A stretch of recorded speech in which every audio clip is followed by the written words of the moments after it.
Hello and welcome back to another episode of Relationship Smart Women podcast. I'm Nicole and I wanted to pop in to talk to you about my book a bit.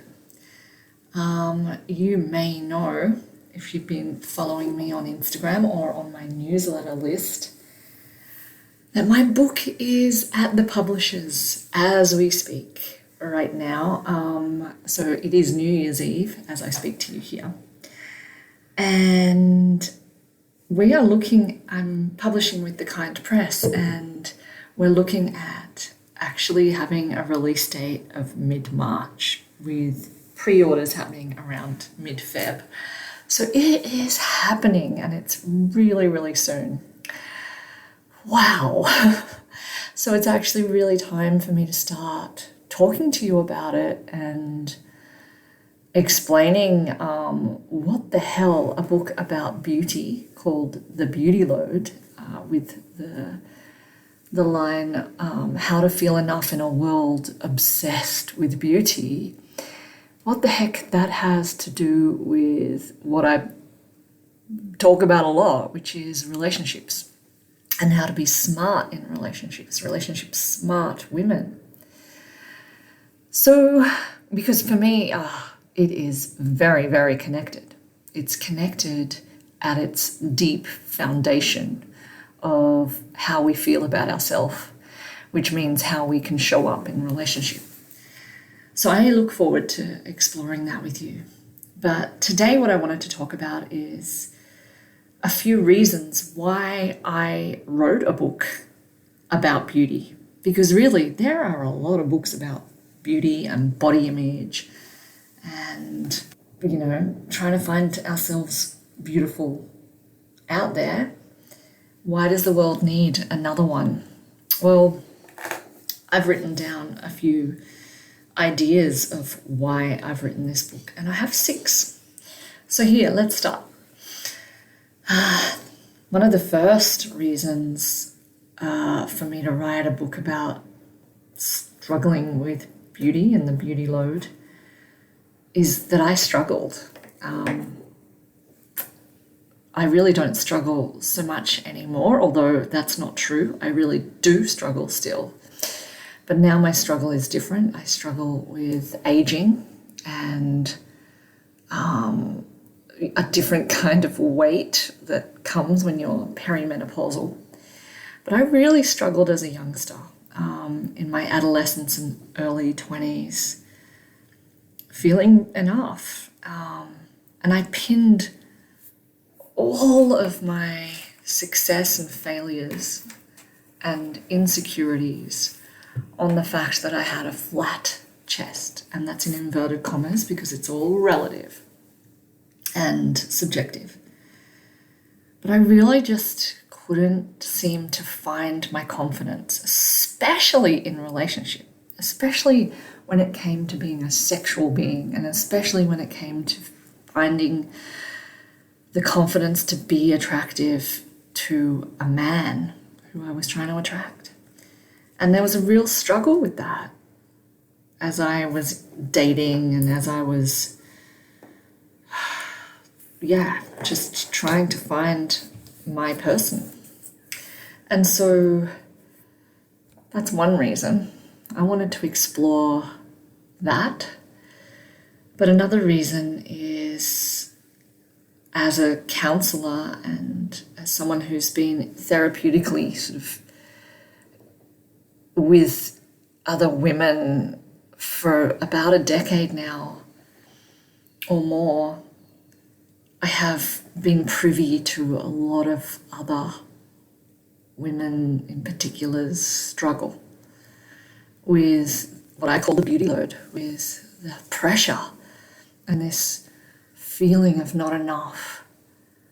And it has just astounded me that I'm not alone. I wasn't alone in feeling this, but also just the extent of the insecurity and the impact that we as women face, not feeling enough because of the way we look. And I look at these other women and I go, what are you talking about? struggle. Like, it was easy for me to get my struggle, but seeing it in other women and just going, I don't really see why this would make you feel insecure to that degree. You know, sometimes the degree I'm talking is suicidal. And the craziness of it just really felt so huge that I had to explore it. And then I bring it to the level of my friends. It's the same. I'm sure you see this as well, that it's not the hugest issue for them. Like, they're not like, oh my God, I struggle so much with feeling beautiful, but it is the hugest issue for them. It's so subtle, it's so normal, it's so normalized that it's kind of invisible, but they struggle. They knowingly live harmoniously with the beauty load, but it also affects them deeply when it comes to their sense of confidence, putting themselves out there, being seen, dating, finding love. It affects all of that. And again, I look at my friends, my beautiful friends, my family, and I think, I just don't get it. You're so beautiful. Like, not just on the surface, but what you radiate. You are so enough. But they can't see it themselves. And I think that kind of woke me up to my own delusion in a way. It's like, they're so deluded by this pressure from our culture and the shame in this society that they can't see their own beauty. So I must be experiencing that myself. And then a few years back, I started watching this TV series online by Sunny Bergman, and it was called The Sunny Side of Sex. If you've been with me for a while, following me around the place, then you would have heard me talk about this, I'm sure. But one of the episodes, I loved this series so hard. Sunny Bergman's amazing. She's Dutch. Oh, she's just so down to earth and beautiful soul. And her episode that she set in Cuba just blew my mind, because she interviewed these women in Cuba and I didn't even recognize the women there. Like, I was like, that would not happen here. So she interviewed a bunch of women coming out of a gym. Was this one scene that really hit me. And she said, "Are you sexy?" And they all just descended into their bodies and started gyrating, moving. And they were like, "Yes, I'm sexy. Oh, yeah." And I was just like, whoa, how? How is that possible? That would not be me. That would not be anyone I know in this culture. There is something hugely cultural going on for us that blocks us from this. What the fuck is going on for us? Was my thought. So that really got me exploring what the heck is going on. And I explore that in the book. I explore all of this stuff in the book. But another thing that I was really starting to focus on was just trying to untangle and dismantle for myself and for my relationship the patriarchy's influence, right? The patriarchy. This is one side of the culture that's really screwed with our heads.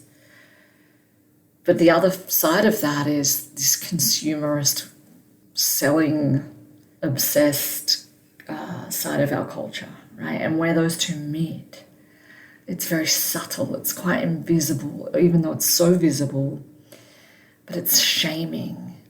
And it influences me, myself, inside, internally, the way I feel about myself, the way I think about myself, the thoughts that I have.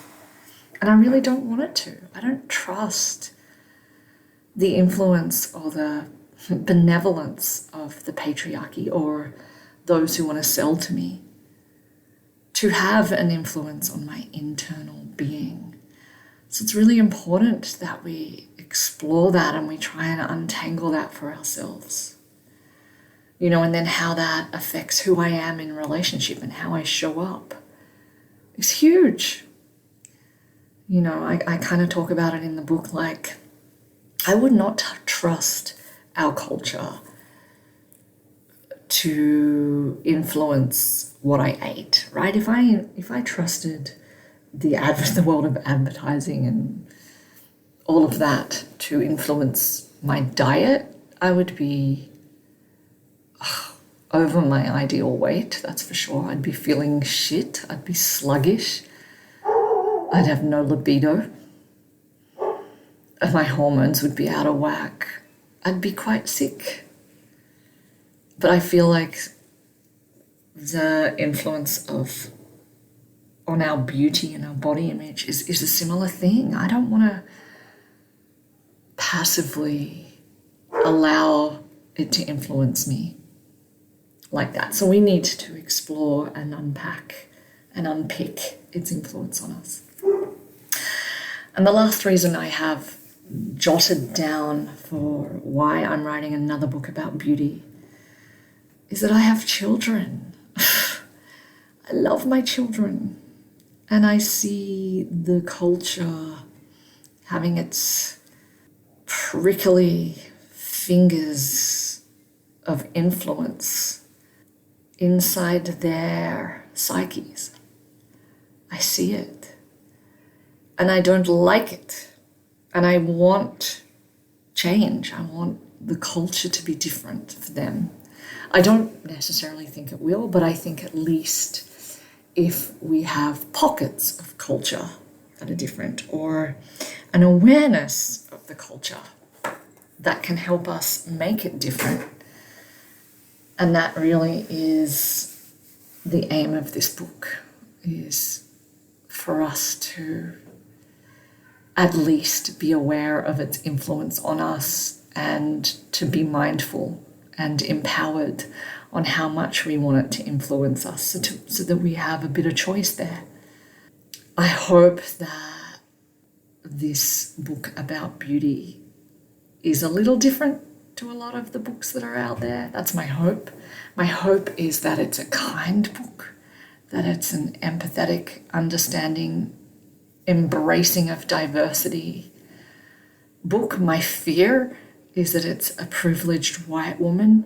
It's a huge issue, and I know it affects a lot of us. But I do realize I do come from privilege. I come from not only a privileged background, but also when it comes to beauty, a white, slim woman who has actually, even though I've struggled so much, who has actually come from a place of really fitting a lot of the beauty norms. And I think that the beauty load, and this is a whole other podcast I'm starting to ramble away about, is felt more the further away we are from those agreed upon set of beauty norms. But that's a whole other thing. So anyway, thank you so much for listening. I would love to hear from you. Please contact me via Instagram or email if you feel like this book could be something that could resonate with you. And I really, really look forward to sharing it with you. I'm also shitting myself, but that's okay. Take care. Happy New Year. This will not be released until way after that, but that's the energy and the sentiment of this podcast, because that's when I'm recording this. Take care.